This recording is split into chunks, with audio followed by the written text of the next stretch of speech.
Si vous voulez l'histoire, c'est maintenant. Venez. Welcome. Salam alaikum. Venez, venez, venez, venez, venez, venez, venez. Je viens de loin. Venez. J'ai quelque chose à vous dire. Venez, monsieur dame. Est-ce que vous voulez vous asseoir ou vous voulez que je vous passe de l'autre côté? Dites-moi. Vous êtes beau là aussi.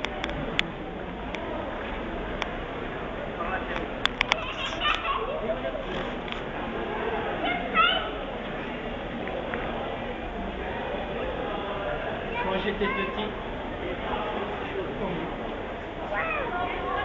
comme vous tous, quand on était petit, je vivais dans un village.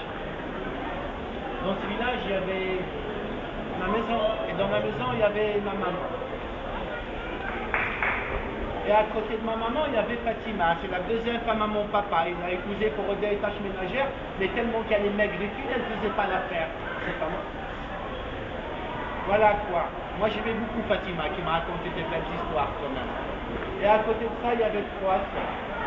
Et moi, le petit garçon, parmi toutes ces femmes, j'en pouvais plus. Un jour, pour oublier, je suis sorti dehors tout simplement. M'asseoir sous mon arbre, sans rien demander à personne. Et à ce moment-là, il y avait un groupe de femmes qui descendaient à la rivière pour laver le linge. Elles me regardaient, elles se tordaient de rire, et elles me traitaient de petits vers de terre. Tu trouves ça normal, toi? Non. Eh bien, je ne suis pas un petit ver de terre. J'ai attendu qu'elle s'installe au bord de la rivière. Je me suis caché derrière un tas de rochers. J'ai pris ma fronde, j'ai armé avec une pierre, j'ai visé dans le tas de femmes. Eh bien, oui. Et c'est que le problème, c'est juste à ce moment-là, il y avait une femme qui arrive, c'était Malika. Elle était belle. Elle était tellement belle que la pierre est partie de ma main droit vers les fesses de Malika. Je vous jure qu'elle n'a pas apprécié. Elle a crié, elle a couru, elle m'a attrapé. Elle m'a amené au bord de la rivière, elle m'a étalé par terre sur le dos. Elle s'est assise sur mon ventre, elle lavait son linge. Elle se mettait debout, elle s'assied. Je commençais à m'évanouir. C'était joli, bien sûr, mais je m'étouffais. Je commençais à m'évanouir, heureusement que j'ai pensé à quelque chose que j'avais dans ma poche, que j'ai sorti, c'était une grande épine d'acacia. Je me suis retiré, j'ai mis une épine d'acacia en verticale, elle m'a dit qu'elle s'assoit, elle a eu dans les fesses. Elle a crié, je vous jure que tout le monde a couru. Les papas, les mamans, les enfants, les animaux et tout le monde me cherchait. Et Malika, je l'ai entendu dire, si je l'attrape, je l'écrase sur une pierre comme une puce et je le pompe par les oreilles. Alors, j'ai été caché très très loin, dans la montagne. J'ai attendu le soleil tomber pour rentrer à ma maison en espérant que ma maman soit là devant la porte pour me protéger. Et je m'approchais doucement de ma maison et j'ai entendu une voix qui disait... C'était mon papa qui était allongé devant le poulailler, il n'osait pas non plus rentrer à la maison, il me regarde, il fait « Hé, tu sais, je suis fier de toi, mon garçon. Finalement, on fait. Il dit, si tu peux faire ça aux femmes, tu peux aussi garder les chiens. Tu prends tes chaque tu pars dans la montagne pendant 15 jours, d'ici là, tu auras le temps de grandir, et Malika, elle aura le temps d'oublier. Oh, que c'est joli. Malika, elle aura le temps d'oublier. Je n'avais pas le choix.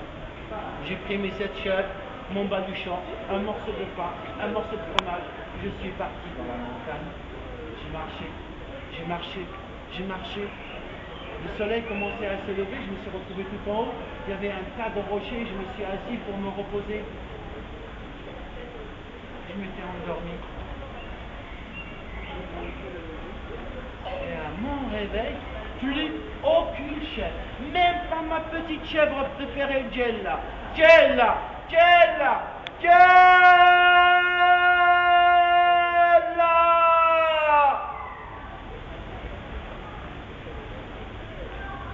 Qu'est-ce que je vais dire à mon père? Hein? Qu'est-ce que je vais dire à mon père? Qu'elles se sont transformées en quelque chose?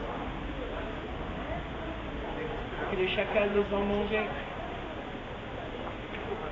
J'ai cherché.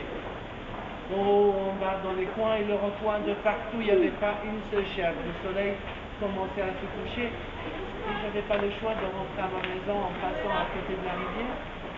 Triste comme j'étais, d'un coup, je vois un enclos et derrière, j'aperçois une ombre, c'était Jella. Et je m'approche encore, j'ai vu les autres chèvres. Et je m'approche encore. Je vois l'endroit étrange avec des lumières étranges et un énorme génie. Un énorme génie assis en tailleur en train de coudre une chaussette.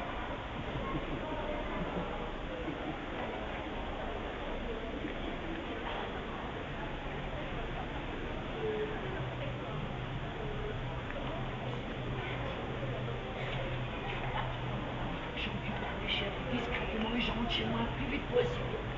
Alors j'ai essayé de récupérer mes chèvres. Par contre, je suis sorti, j'entendais une poule qui passait derrière mes pieds, elle fait bing, hop là, j'ai dit, c'est bon, qui va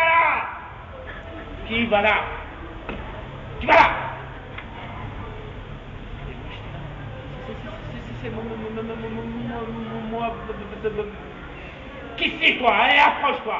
C'est moi, Bachir. Qui ça, Bachir? Approche que je te vois un peu. Je m'approche de lui. Je vois un énorme génie, avec d'énormes cheveux noirs jusqu'à la taille, une barbe noire jusqu'ici et des yeux comme ça. Que fait un petit génie comme toi dans la montagne en pleine nuit? Ben, je suis venu garder mes chèvres et je m'étais endormi. À mon réveil, elles n'étaient plus là. Comment elles n'étaient plus là? Ben, elles ont été attirées à ta maison. T'es bien un génie.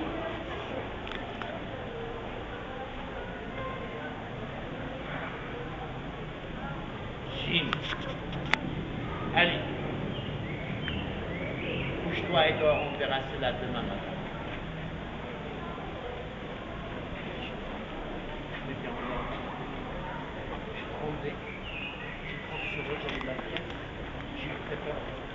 Et le matin, il arrive, il fait Bachir, réveille-toi, j'ai réfléchi cette nuit à ton histoire de chèvre. Pour chaque chèvre que tu récupères, tu dois te soumettre à une épreuve.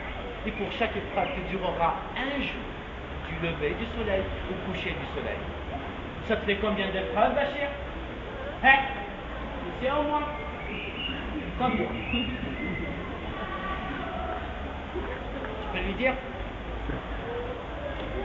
7, mon gars. 7. Je te jure, si tu te retrouves devant un génie et tu lui dis ça, il te mange en une seule bouche. Alors tu ne refais plus jamais ça, d'accord? Tu réfléchis bien avant. Oui, fais attention, c'est très important. 7. Et combien de jours? 7 jours, tu vois. 7 jours et 7 nuits avec un génie dans la montagne.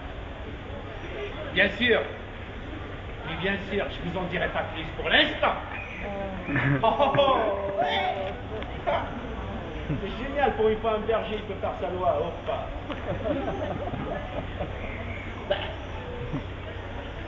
On rentre dans la cour des grands, on fait en plus la loi, c'est génial. Alors, je vais s'éteindre, je vais regarder quelque chose de particulier dans mon bas du champ. Je ne sais pas ce que je vais sortir.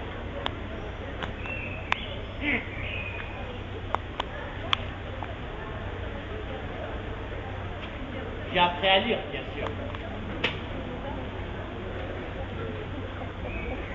C'était dans un séminaire que j'ai appris à lire. Mais pendant tout le temps que j'ai appris à lire au séminaire, j'ai jamais cessé de rêver au voyage et à la découverte du monde. Je vous jure, hein, plus que de connaître Dieu et le péché des hommes. Ça, c'est une autre histoire. Alors, tout à l'heure, mes chers amis, ça va se passer exactement à 21h. Et ça s'appelle le petit cloître. Et vous aurez la suite de l'histoire. Alors soyez fidèles, parce que les esprits vous suivent. Et je vous souhaite plein de bons esprits autour de vous. À tout à l'heure.